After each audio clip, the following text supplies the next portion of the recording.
Hi, everyone. Patrick Pfingsten here from the Illinoize.com. Happy to be joined by State Senator Jil Tracy from Quincy to talk about a number of things, but the Legislative Inspector General has been top of mind for you, I know, Senator, and you chair the Legislative Ethics Commission, which is kind of a bipartisan group. Let's start at the top, if you don't mind. Judge Carol Pope, who had been LIG, just recently resigned. Announced it a while back after the legislature passed the ethics bill that she said kind of watered down ethics laws and made her job more difficult. Why are we having such a difficult time finding a new LIG?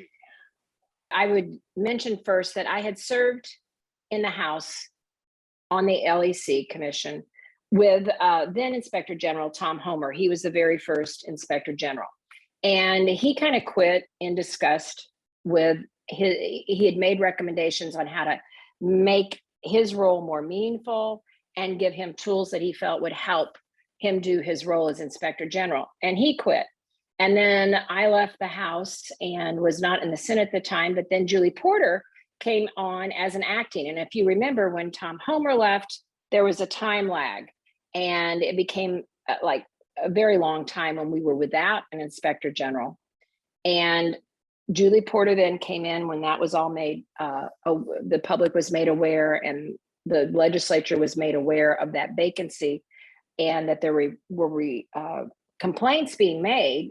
One was of sexual harassment and that type of thing that were not being addressed because we had no Inspector General.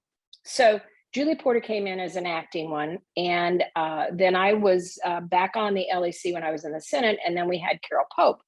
Well, Julie Porter made it all made us very aware when she left that she thought she needed more tools to do her job effectively. And that she felt like the legislature was not sincere in wanting to have an Inspector General investigate things. And then, of course, Carol Pope came in, and now we find we're in the same situation as we've been. So we've virtually run off 3 Inspector Generals who feel like the position needs to be better. More tools need to be given to them from the legislature. So Carol Pope made us aware, in I think it was July 15th, that she would be leaving. And of course, we're not in session then until veto session, which was in October of last year. And so I wanted very much to get applicants, and then a search committee has to be appointed by the 4 leaders. It's the most important thing about this whole situation is a search committee represents public eyes on who would be a good candidate for Inspector General, because they are to recommend. The search committee convenes, and there's stellar individuals who are volunteers that spend quite a few hours. I mean, there was 20 applicants who perhaps met the qualifications, and they went through that process, and I asked them to get to do it very quickly, because I felt like veto session was going to be the last time before we could do this, when Carol Pope's final day at the time of her July 15th letter was going to be December 15th. She wanted to give us an opportunity to go through that search process, interview process, and then she and I both felt like veto session would be the great opportunity to appoint somebody and get them confirmed by the legislature and then move on. We were interviewing candidates during veto session because, as I said, the search committee was diligent. They really got on it, sent over 2 candidates. They can send up to 3, but they sent 2. And we interviewed them during veto session. We interviewed the first candidate, and then we interviewed the second candidate. And it was then during veto session, it was asked from some members of the commission, could we interview more? Well, we asked our ethics officers to look at the statute that created the search committee, created the whole process. And there was really no reason, there's nothing in the statute that says you can't So therefore, we interviewed a third candidate. And then we went back to the search committee and said, can you recommend a third candidate? And they did not feel like they could from the pool that they had. And then we met with the search committee again and said, is there a reason that this third candidate was not part of your recommendation? And they said, it's a great person. We just didn't think he rose to the level to be the inspector general. So we have been at an impasse. The Republicans basically want to respect the process of the search committee. We want to respect that a citizens advisory group has told us who they think the most qualified candidate is, because overwhelmingly they favored the candidate that the Republicans favor and said as much. So the Democrats favored the other person who is a quality candidate. He's our investigator now. He does a great job. But the Republicans truly feel like we're ignoring the process that's before us, and we're letting the legislature choose their own inspector general by going against the search committee and following, wanting to represent someone that the search committee could not recommend. But if I'm a Democrat on this commission, and let's also be clear for those that don't know, the Legislative Ethics Commission is bicameral, bipartisan, equal number of Republicans and Democrats from each the House and the Senate. So it's not like the regular legislature where Democrats have such large majorities. But if I'm a Democrat on that committee, or I'm watching from the outside, and obviously I don't know the candidates very well, and most people I think don't. They're kind of in a different league than political hacks like me. But the investigator is the so-called Democratic choice, and he's worked under Judge Pope. He's been in the process. The full legislature has to approve this person anyway. So why don't Democrats get their say seemingly on someone that you don't argue is qualified, that you don't argue is good at his job as an investigator? I guess the issue is, what's the problem here? Well, to me, the problem is we're ignoring the process that was set up by the legislature to go through the process of replacing or appointing an inspector general. And I mean, you'd be totally ignoring the search committee, who represents the citizens' eyes, their perspective. Otherwise, we're picking somebody that we want. The search committee represents the legislative leaders. They are appointed by the legislative leaders, but I mean, you could argue that they're partisan, but I think they represent the citizens. I mean, they're coming in with eyes. We always have boards that are appointed by the leaders, and I think certainly they represent the public more than anybody. I mean, otherwise, as I say, the legislature is choosing. For instance, some members point out that the choice of the search committee is a great attorney, but not somebody that they want as the inspector general. And I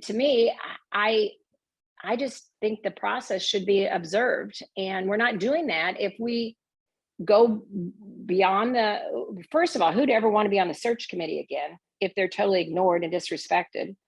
And that is a statutory process. So that's kind of like where the impasse is, unfortunately. And where it goes from now, and here we were in session last week, and the ethics officers looked at the statute. And again, it doesn't have to be that the legislature takes the recommendation of the LEC.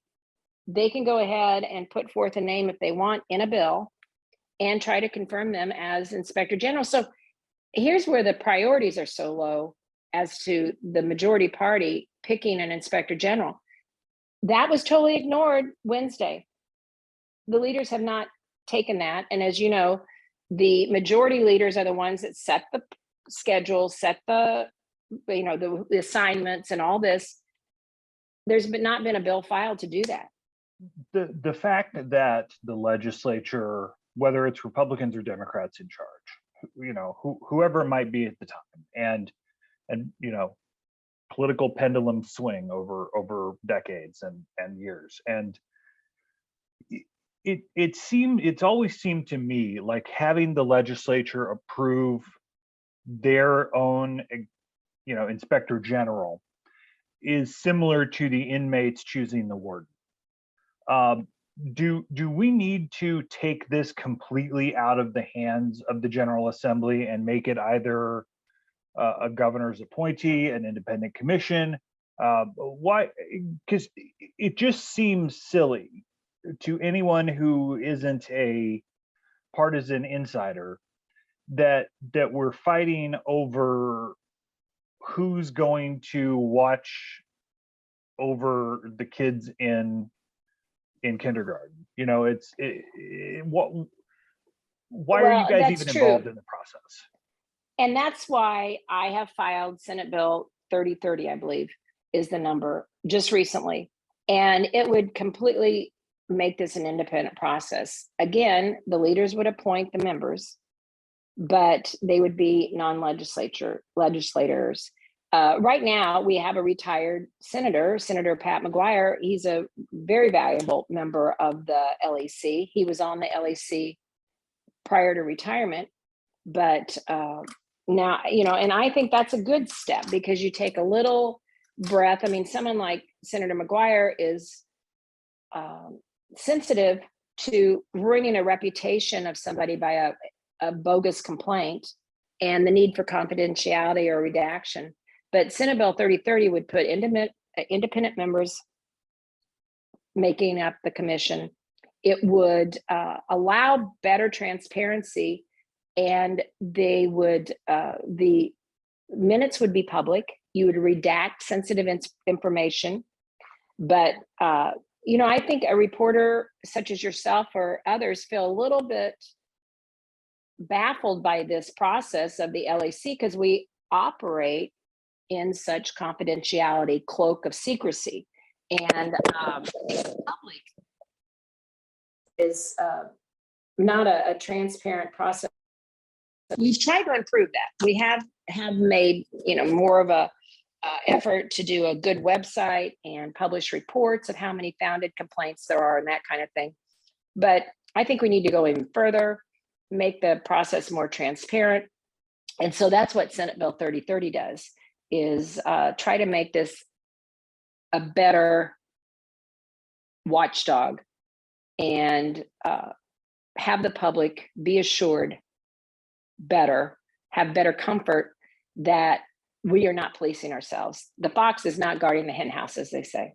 There's a sitting senator who's under indictment right now, a Democrat. There's a former Republican senator who's under indictment, though his alleged crimes were more on the campaign finance side.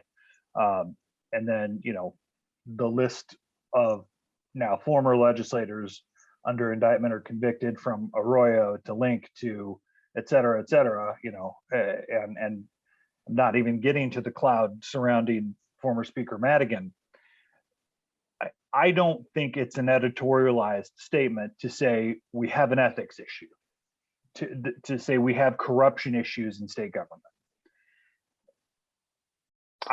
Correct. If we're not, and it's Republicans and Democrats that have been charged, do you all have any responsibility for a culture that has led to so many problems that when you have legislative inspector generals that have been toothless and feckless and whatever words they want to use for the job, that the attorneys general haven't pursued people in the past? There have been, you've had to rely on basically the U.S. attorney for anything to get done. Are you guys just completely out of touch when it comes to guarding your own ethical? You use the hen house term, so are you the foxes in the hen house? Well, and see, that is the public perception. And I want to clarify that on the LEC, for most instances, except this latest appointment of the Inspector General, we are very cordial and get along and work very well in a bipartisan manner. And I think we've made great strides, because some of the things, if they're criminal issues, the LIG will most likely defer. I mean, they're not going to be able to do a criminal investigation because they're not going to get that information. And so very much we get complaints that are bogus, that they in the wrong jurisdiction, whatever, but those complaints are processed, and then that LIG is very good about sending that person to the right person to address their complaint, or they just dismiss it and tell them that, that's not an actual violation of the Ethics Act. If you recall, we did legislative scholarships years ago, and those have been stopped because we found that some legislators were using, they weren't following the rules correctly. They were giving maybe a scholarship to a friend's child that didn't qualify for the jurisdictional Or a donor's boundaries. child. Yeah. So, we quit that. And so, see, that was a product of the LEC. If a state worker is doing campaign work on state time, that's ferreted out through a complaint process. Lately, social media has been a real learning process, because it's new, somewhat, the guidelines and ethical things and the like. And so the commission, through the ethics officers, working with the ethics officers, have educated the legislative members what is acceptable, what's not. And so I do think it's much more of a learning process that we have educated our members about than it used to be, to keep them out of trouble, to really recognize what's within the boundaries. Conflict of interest is one of those that is very gray area. If I, as an attorney, shouldn't I be able to vote on things that affect the legal process? But a conflict of interest would be when I myself personally have gain over that. And so we do a good job, I think, and have evolved to be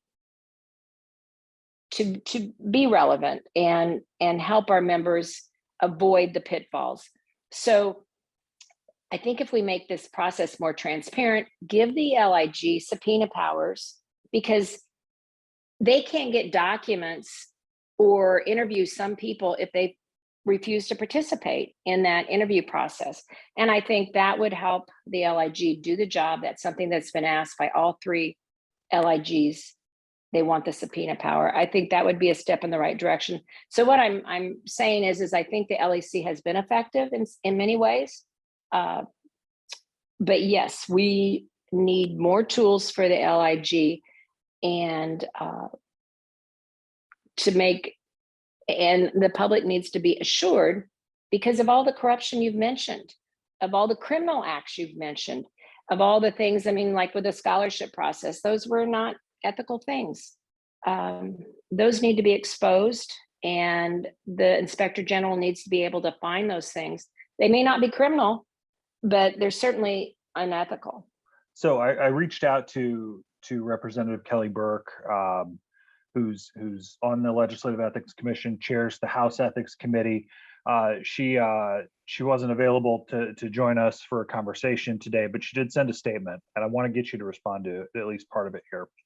She said the Legislative Ethics Committee's work, including the deliberations on the selection of the Legislative Inspector General, are intended to be bipartisan and confidential. It is unfortunate that my Republican colleagues have failed to honor that tradition and have instead blocked good faith efforts to come to consensus on which qualified candidates to present to the General Assembly for final selection. Worse, they went public with the candidates' names and deliberately presented their career highlights of only their preferred candidate. In truth, both candidates have excellent experience and credentials. Both are former federal prosecutors, and both have worked in the executive branch. They each have additional legal and government experience, but the Democratic member's preferred candidate has more germane experience as an inspector general and an investigator. We feel this experience has prepared him for the duties and demands of the LIG job. What's your response to that? Well, my response is I wrote after we were at an impasse December 16th. I felt like it was critical that I inform the leadership of that and our ethics officers that there was going to be a vacancy. I had talked to Inspector General Pope, asked her if she would stay on to January 6th, because when veto session came and went and we didn't have someone in place, the only other opportunity I could see that we would have session is that January 4th through 6th date. And so I got Inspector Pope to say, okay, I will stay on to that so that we don't have a lag time. And so I wrote a letter to give the timeline of everything that had transpired in the commission and copied the ethics officers on that. And it was emailed to those, and within 10 minutes, that contents of the letter were presented on Capitol Facts. I did not make the media aware of that. I only let the leadership and the ethics officers know that. I have no idea who broke that confidentiality. I'm as distressed as Representative Burke that these two fine individuals, ultimately qualified individuals that have had public service and done incredible jobs in their career, have got, it's unfortunate. And it worries me that if we go out and get further applicants for this job, no one's going to want to do it. But I'm as distressed as they are that it's been made public. And I very much dislike that because these two fine men have had their names revealed in the public. And I don't think that should have been done. And I don't know where it happened. You mentioned just the one day you were in session this week. The legislature has laid out a schedule of adjournment of April 8th this year, which, as we all know, May 31st is typically the adjournment date. Obviously with the primary being moved to June, members want to be back in their districts, et cetera, et cetera. But here we have now canceling the first 2 weeks of session. I wouldn't be surprised if it rolls into a third next week. How do you all get things done, especially when so much of the last year plus of legislating when you were there was seemingly COVID damage control or some other big issues that had to be taken care of by at least by the majority's preference? How do you get things done? Well, fortunately, because with the legislation that was passed after Tom Homer left, and we had that horrible situation when it was revealed, we didn't have an inspector general and there were complaints being unaddressed. We passed legislation that 45 days after a vacancy, which now, it's complicated how you calculate the 45 days. And I'm sure the ethics officers will help us on that, because Carol Pope, for supervisory reasons, has to close her payroll out at the end of January because of the way the comptroller works. So her official date was January 6th, but her supervisory payroll signing powers go through into January when that payroll's computed, so that her people get paid up to January 6th. Just, they're not being paid for time they didn't work, but just through January 6th. So that 45-day period, you have to appoint an acting director.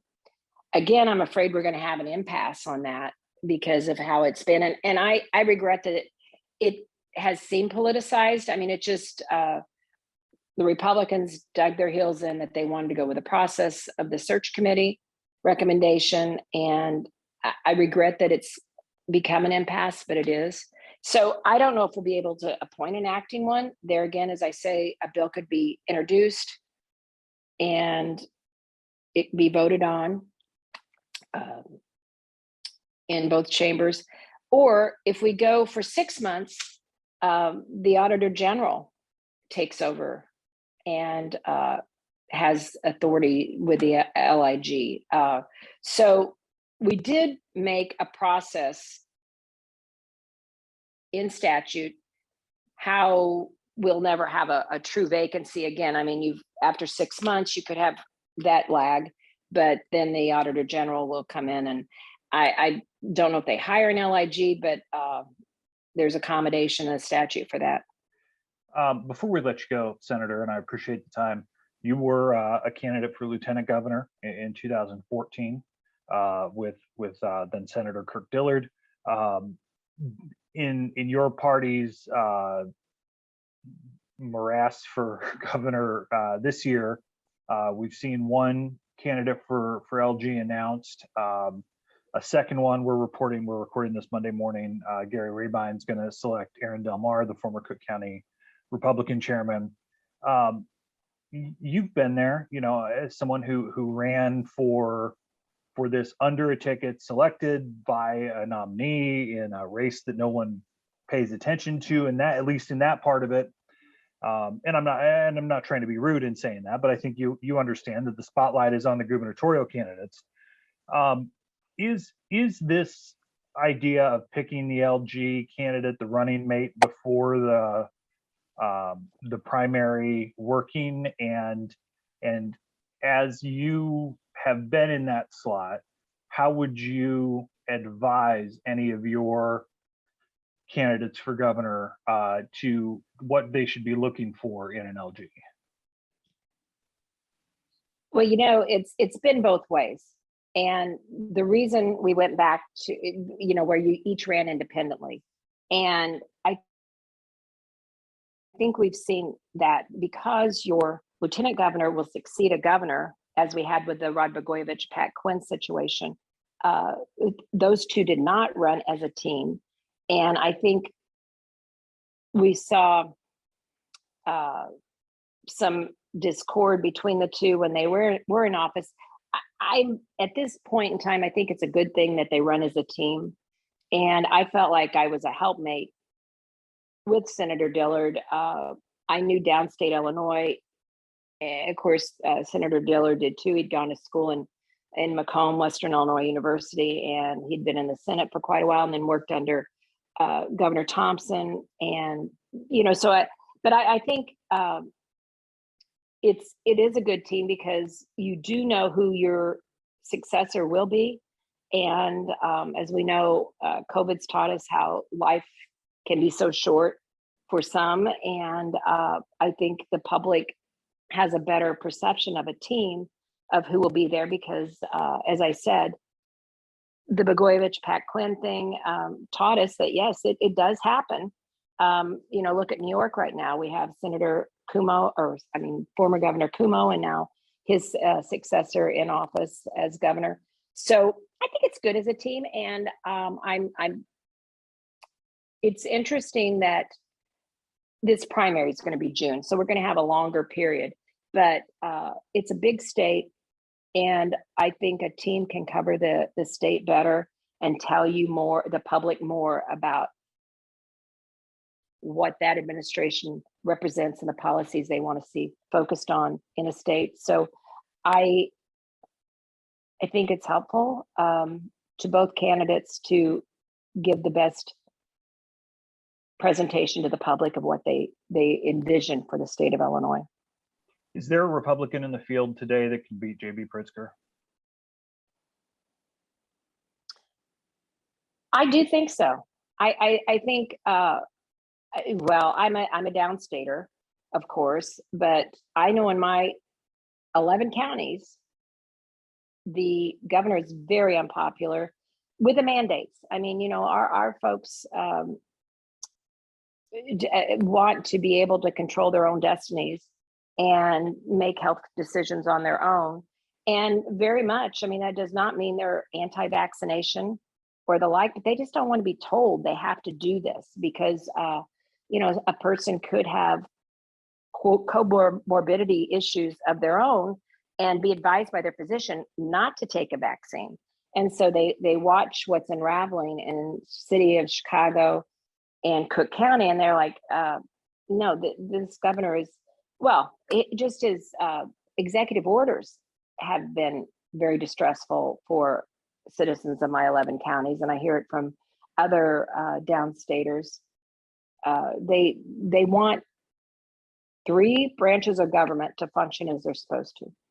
And as we know, the legislature is very much left out of all those executive orders.